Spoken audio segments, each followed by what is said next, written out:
Hello dear students, I'm Neena Miss and welcome back to another session on orientation program. So today I thought I'll shoot at night because I'm going to tell you a story. Again a story? You must be wondering, what is this, Miss? You already told us a story once. Why are you always here with another story? Well, I like telling stories and I like listening to stories also.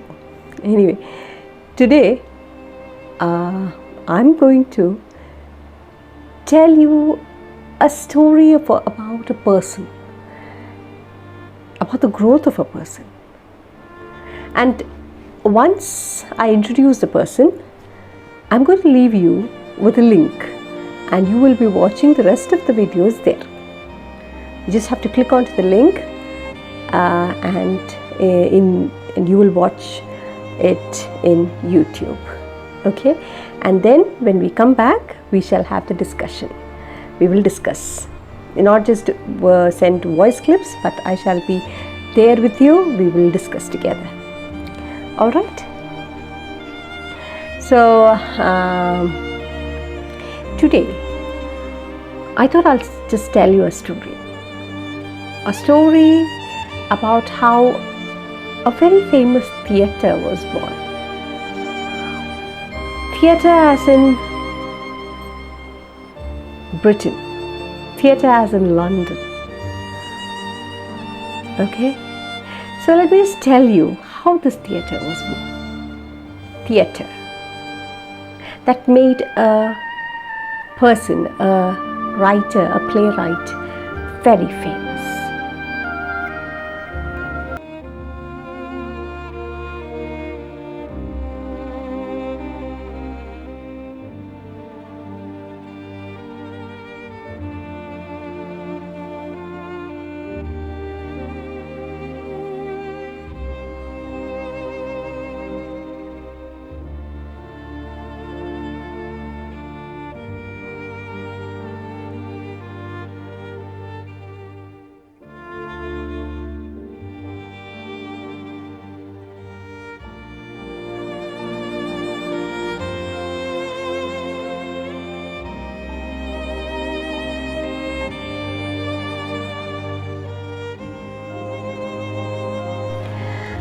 Well, the story takes place in the year 1598. It's the middle of night, few days after Christmas. River Thames is frozen. It's bitter cold. There are few buildings. And these buildings are all made out of timber, wood. As one walks through these narrow streets, we walk past few taverns, we walk past a church, houses, and two theatres. And these two theatres are in fact famous theatres noted for staging real good plays in London. The Curtain and the other one simply called the Theatre. Now what happens here is something is happening to these two theatres. Few men, say 16 of them, are dismantling the theatre. They are breaking it down, pulling it down. Among them, two are brothers. There's a builder and his workmen. And they are taking the timber, wood from these theatres. In fact, they are breaking down the theatre. Remember, this is happening at night. Why do you think it happens at night? Or why do you think they are dismantling it or they are pulling it at night? Well, let's see why they are doing it. In the meantime, two men, two strangers, go past that way, and they see them, pulling or taking the timber and loading in the wagon. And they are suspicious, and they go to these people, these workmen, and ask them, inquire, all right, not inquire, inquire as to why or what is happening, and that too at night. So these workmen, they knew very well that if they are to tell the truth, their heads are going to be cut, and their heads will be put on a pole and kept for show. തല വെട്ടിക്കളയും. അന്നത്തെ കാലഘട്ടം അങ്ങനെയായിരുന്നു. Very dangerous times. Shakespeare lived during a dangerous time. Oops, I think I gave out the person's name. Okay, still. They are to find out what they are doing. Their heads will be chopped. They'll be executed. Because it is illegal. What they're doing is illegal. So these men lied to these strangers. They said, we are just taking out only the decayed parts of this building. This old building, this old theatre, it has some decayed parts. We are asked, we are workmen, we are asked to take out these old timber from these theatre. And these men, they got their doubts cleared and they went their way. So in the meantime, these people load all these timber onto the wagon, and they are off to another place far from the river Thames, and this is where a new theatre is going to be made out of these timber.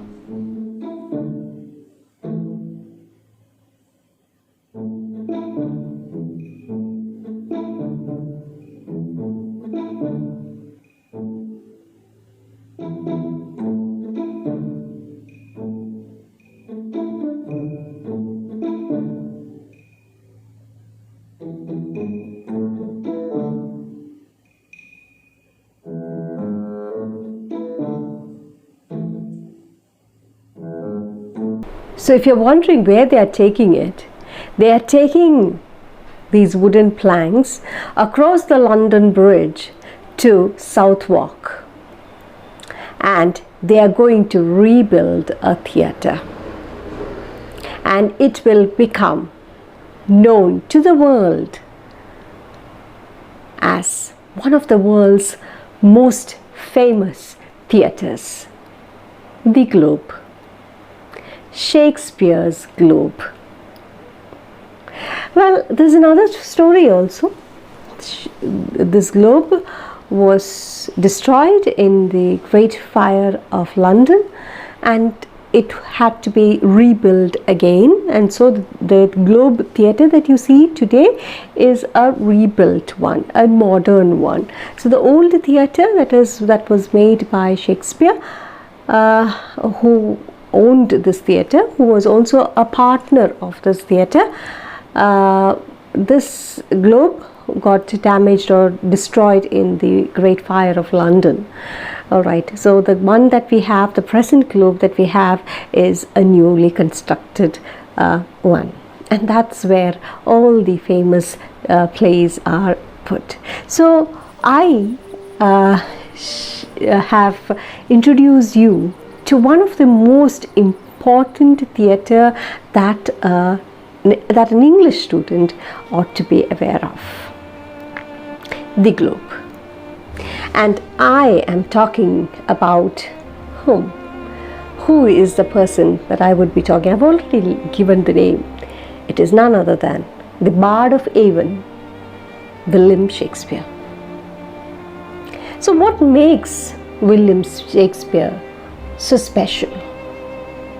What is that quality in him that keeps him alive even to this very day?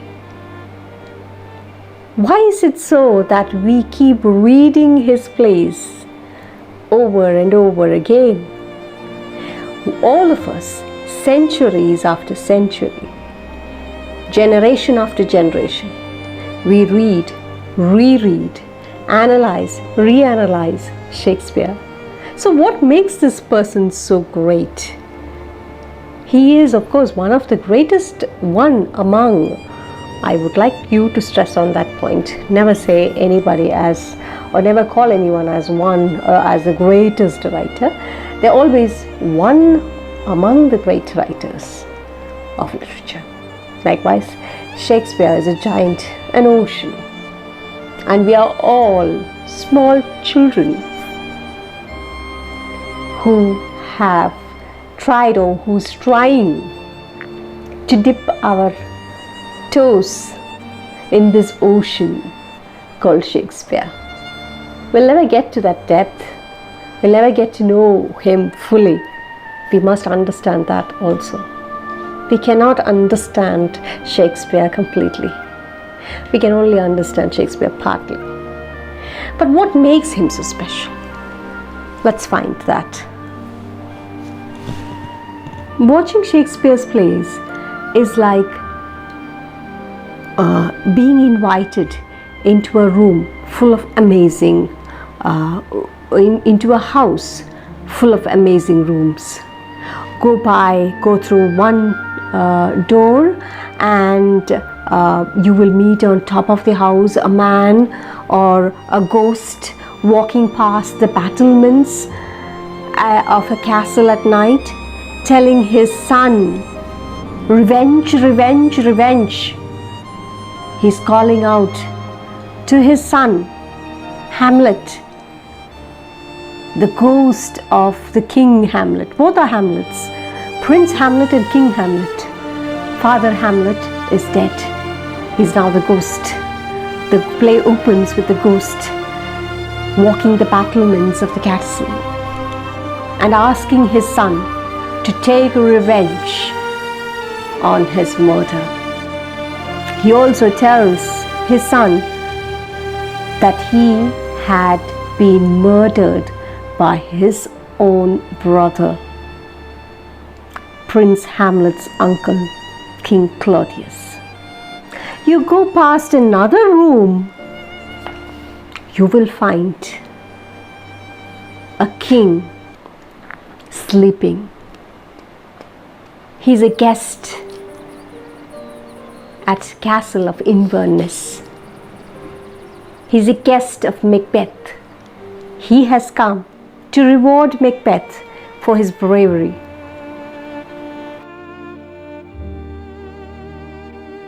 To show hospitality for what all Macbeth has done or in the battle. But this king, who is sleeping peacefully, is going to be killed by his host, Macbeth. And you find Macbeth about to kill King Duncan when you open one door of this house, Shakespeare, and go past another house. You will find a father and daughter, both. The father is yelling at his daughter, and telling her that she shall marry the person whom he has chosen. But the girl has already secretly married the love of her life, Romeo. Go past another room, you will find few conspirators conspiring to kill an emperor because they feel he has become ambitious. You will find Brutus and Cassius. They are going to kill or assassinate Julius Caesar. Go to another room and you will find fairies. To another room you will find people laughing at a poor man, making fun of a poor man. who is dressed in cross dressing. He is put all stockings, has made himself look like a clown, and he is reading out a forged love letter. And those people who are making fun of him are just behind, round the corner, watching him do all these things, and they are having fun of him. So Shakespeare, reading Shakespeare is like being invited into a house full of amazing doors. You will find trial scenes, you will find battles, you will find love potions, you will find witches speaking of chanting, fair is foul and foul is fair. Hover through the fog and filthy air. And you will also find civil wars, you will find assassinations, you will find love, you will find the kings and queens of England. This is Shakespeare. This makes him special because he is able to bring alive characters that touch your heart, that make you love them.